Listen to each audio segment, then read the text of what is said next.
All right. So our topic today is when you get a listing that is a really nice price point and you're very interested in trying to double end it, you can actually take extra steps to make that happen. And Elliot has one of those, so we're going to kind of walk through what those steps are. And we already, before the recording started, talked about Rule 2C, which is the pre-marketing rule. So you have to be very careful about any sort of pre-marketing because you can get between a $4,000 and a $10,000 fine. So what we're going to talk about is once Elliot switches it live on the MLS, what can he do to try and double end this deal? And Elliot really wants to sort of act urgently, right? Especially in this market, because the minute it's live, the rest of the world's going to know about it.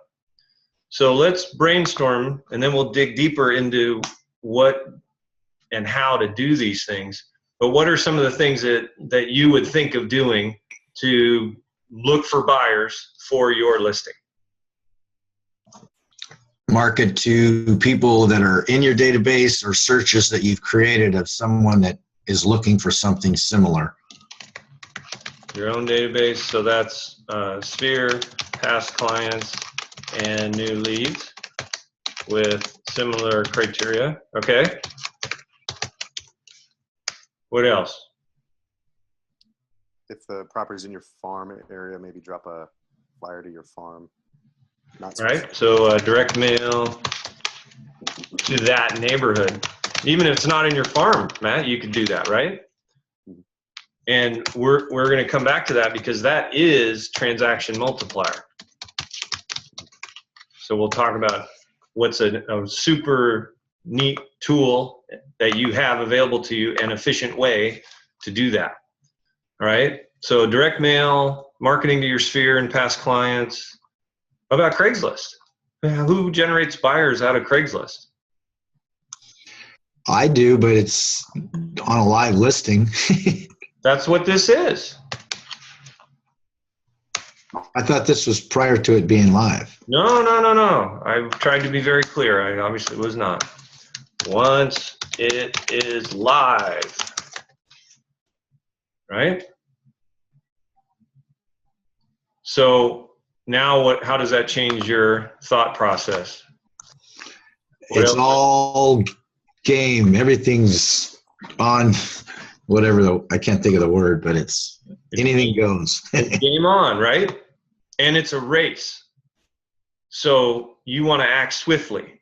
So should Elliot post a Craigslist ad or should he post more than one?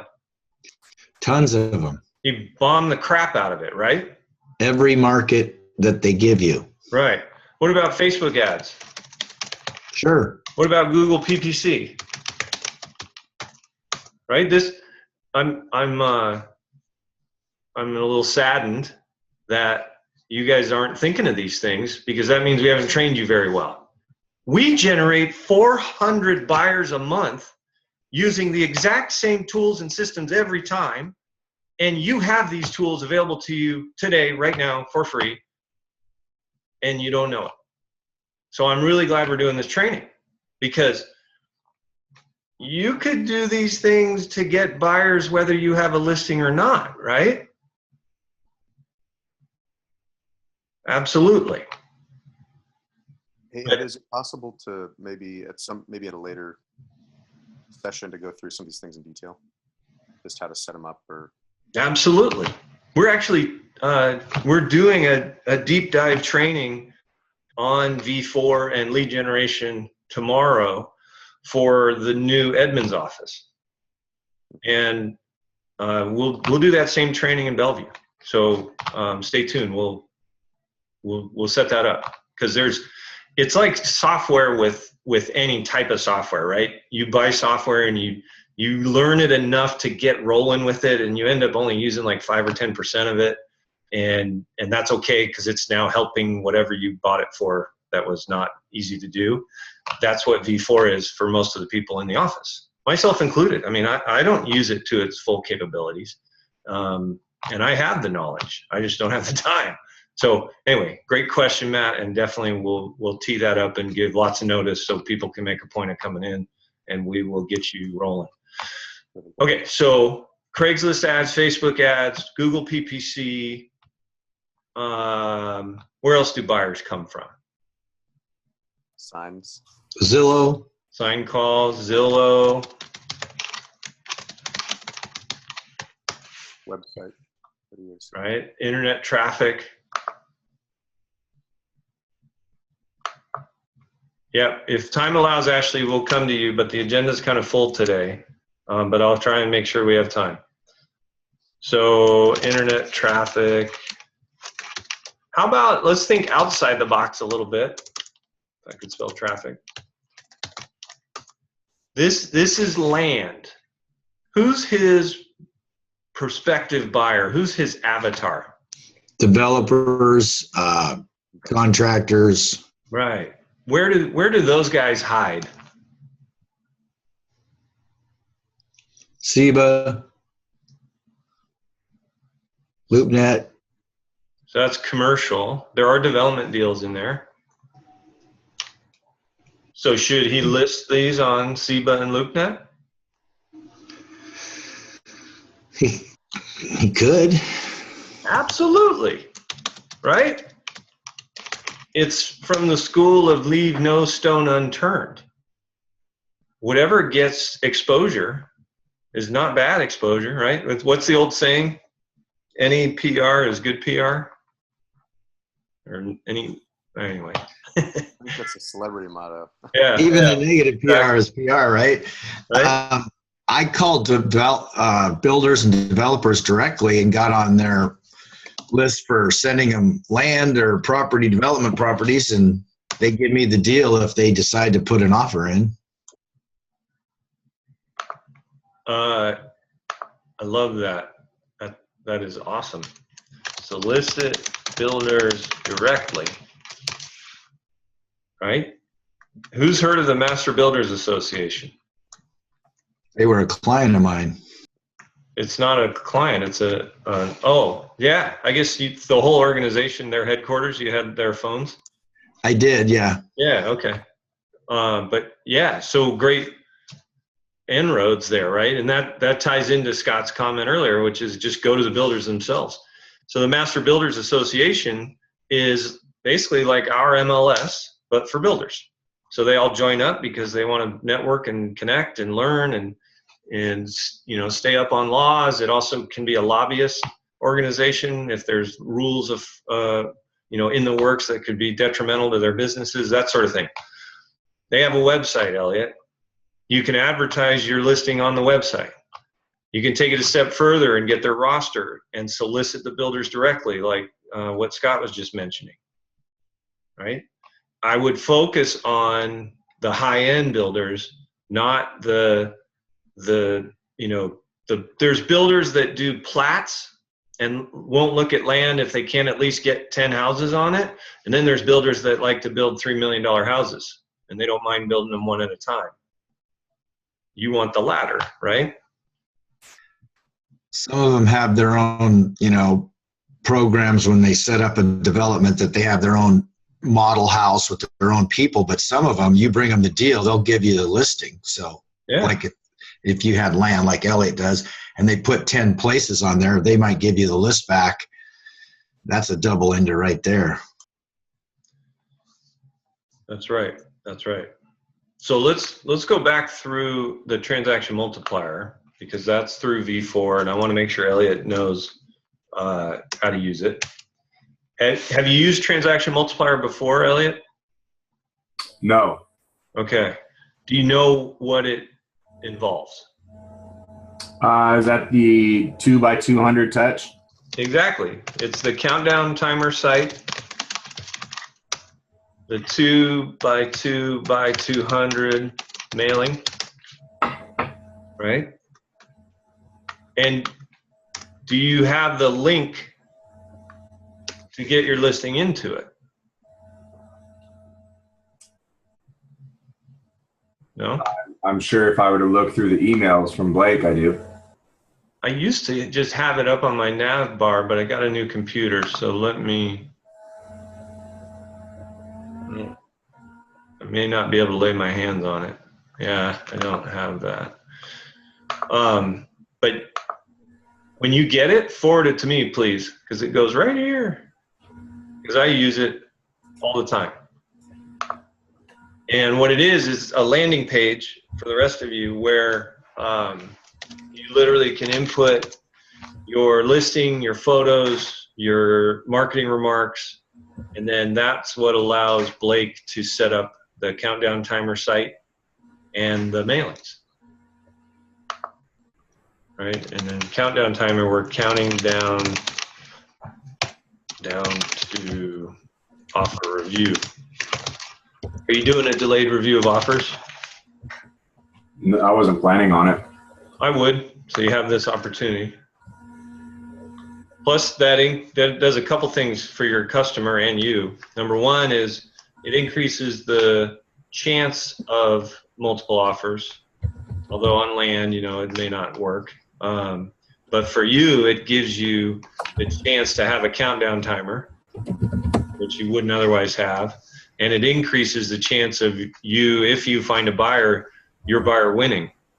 Because if there are multiple offers, you can coach your buyer. What's the time frame you typically give? On a house, I would do a week. On land, I'd probably do 2 weeks on land so they have time to do a little due diligence. Plus, that gives me more time to try and find a buyer. Good lots are even going quick in this market. Yeah.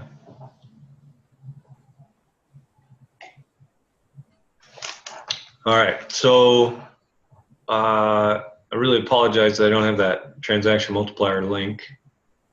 That's okay. I just requested it of Blake. I wasn't able to find it either, but I think he's out right now. So I CC'd Kat. Yeah. Did baby Rhett arrive? I don't know the answer to that, but I remember he wasn't in yesterday. Yeah. I think she started her contractions page. It's exciting. Yeah. You've been there. Yeah, the gal across the street just had her third daughter 2 days ago. Wow. That's a lot of estrogen. Poor guy. Okay. Any other places or any questions where we can do a deeper dive on one of the places that we've already identified? So you had mentioned yesterday some sort of printed magazine. Thank you. I forgot. Puget Sound Business Journal. I haven't done it in a while. In fact, we can look right now and see if they're even still in business. But I've done ads in that. Yeah, it looks like they're still around. In that periodical, when dealing with high-end properties, because you get a lot of executives that buy that newspaper. But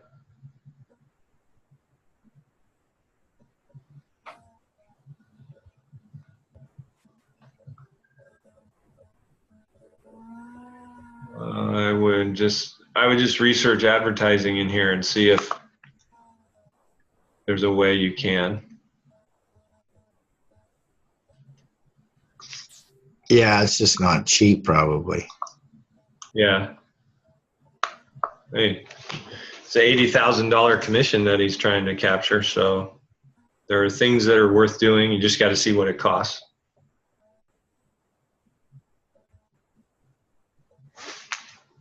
What other questions? Master Builders Association. It's easy enough to just hop on there and get their roster, like you said. Oh, I don't know, but they're going to have a directory.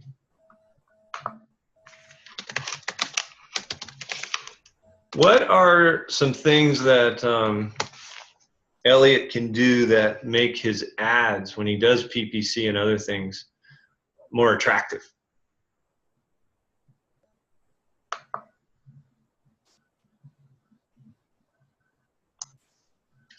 Highlight the area, try to do some kind of Targeting. photos or something of potential views or neighborhood buildings that look good. Is the average consumer going to assume that Elliott has knowledge that other agents will not?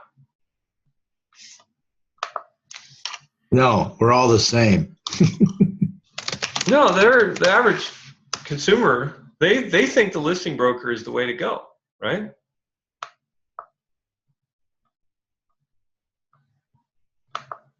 So, Elliott, let me ask you: do you have any knowledge, or does the seller have any information about what can be built, or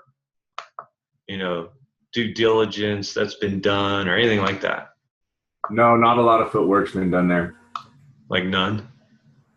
I mean, there's plumbing and electricity. That's about it. To the lots or to the street at To the the lots? street. To the street. Okay. Amazed there's no Seattle builders. Well, then you just go into the city and ask them, get some information from the permitting and city. Yeah, what you might do actually is if I would just go to the lot and drive around the neighborhood and see if there are any new builds and see if you can't get a hold of the builders that are building in that area, because they're probably most likely interested in more lots. Yeah.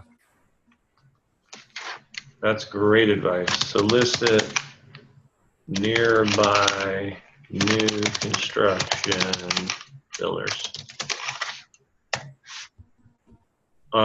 But not to leave Scott Feichner's comment, just because the seller hasn't done anything to, on the due diligence side of this land, doesn't mean that Elliott couldn't, right? Right. And then when he does that, could he then advertise that the buyers who see his ad could get insider access to information about the lot? Yeah, when's a good time to get together? Show me how I can do that for you.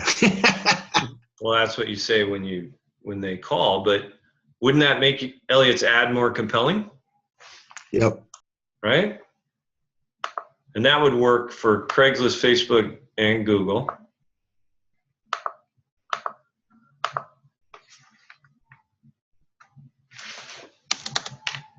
So get priority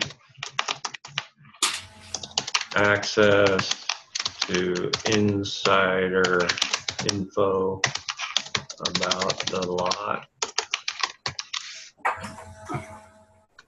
Something like that. Mm-hmm. And that would be worth a trip for you, Elliott, down to the building department in the Seattle admin building or wherever.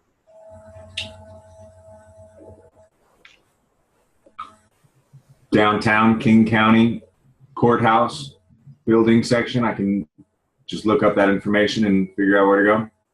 Yeah, it's called the DDES. I think it's 4th Avenue down 4th or 5th downtown, but kind of south of main downtown. Parking's bad, but you can figure it out. If it's in the same place, I'm thinking. Oh wait, that's King County. We want Seattle DDES. I was like, Snoqualmie. 700 5th Ave.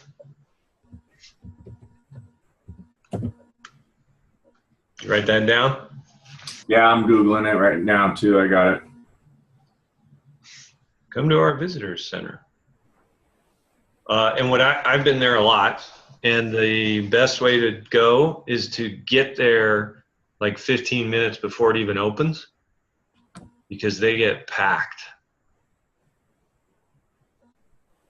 And they open at 8, except for Tuesdays and Thursdays, which why the hell, I don't know. So what I want you to do, Elliott, is, and I can copy and paste these notes into an email, Thank you.